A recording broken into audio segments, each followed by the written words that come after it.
Hello, want to see something interesting? I don't mind.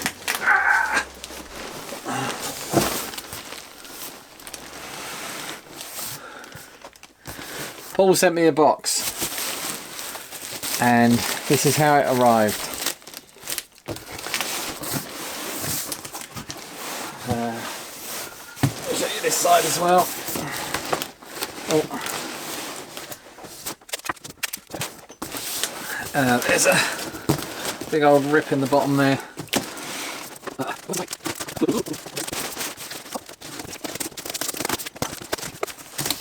Ah.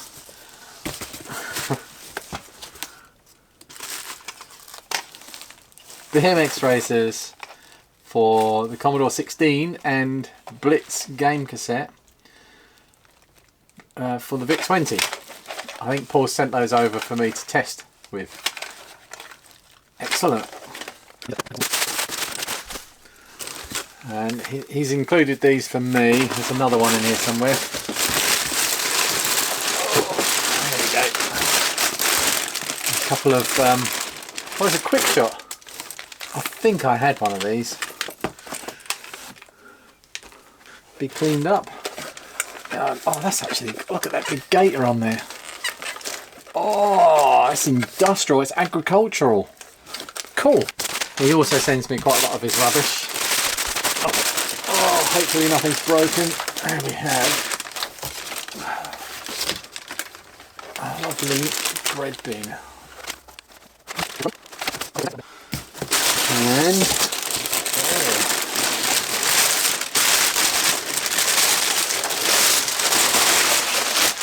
another bread bin.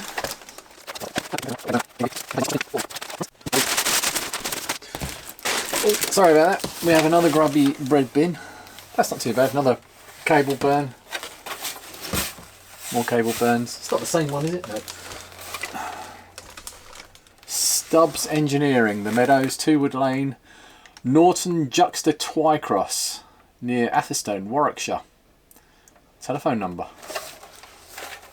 So this has been repaired. And this one is not Commodore 64.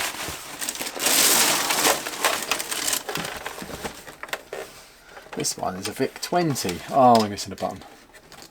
That's a shame. Key. Oh, really bad cable burn. Oh, that's just melted into the case. Oh, I was going to say it's missing its badge, but it's here. Okay, we can reattach that. That is a really badly yellowed white case.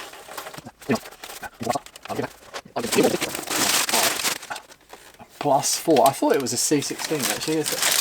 I need to find out what the difference is.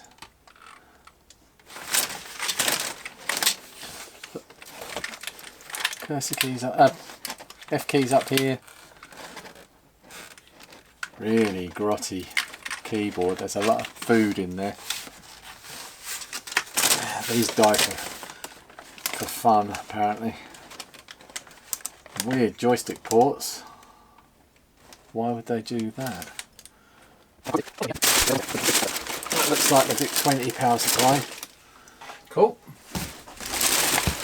I'm assuming, oh, this is the VIC-20 modulator. My one's metal and is amazing. The best quality RF modulator I've seen, but I suppose it's because it's an external one. It doesn't have any interference. And here we have a brick. I'm assuming this is for the C16. 4 pins. Oh, that feels potted. Well, it might be a transformer, I suppose.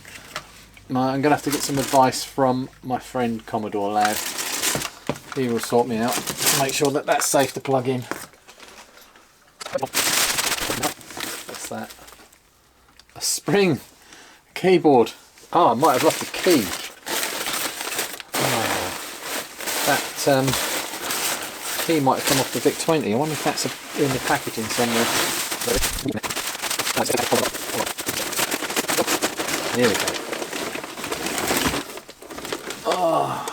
Power but no movement. It's going to be cables. It's going to be belts.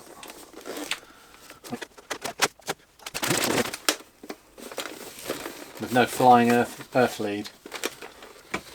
Okay.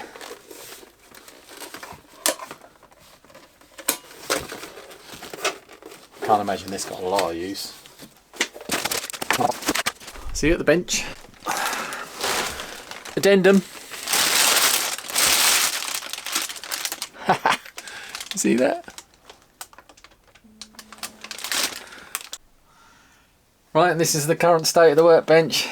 Data sets, a pile of Commodore stuff. I've still got some Spectrums to repair. There's two pluses over there and a plus down here that's fixed, that's just waiting to be put back together. And I've still got, I am in the middle of the previous load from Paul, so I've got an Atari 2600 Vader to repair and another Commodore 64, and there's also the Amiga 500 Plus, which is in a bad state and is actually going to be a long-term project. But this is stuff coming up on YouTube.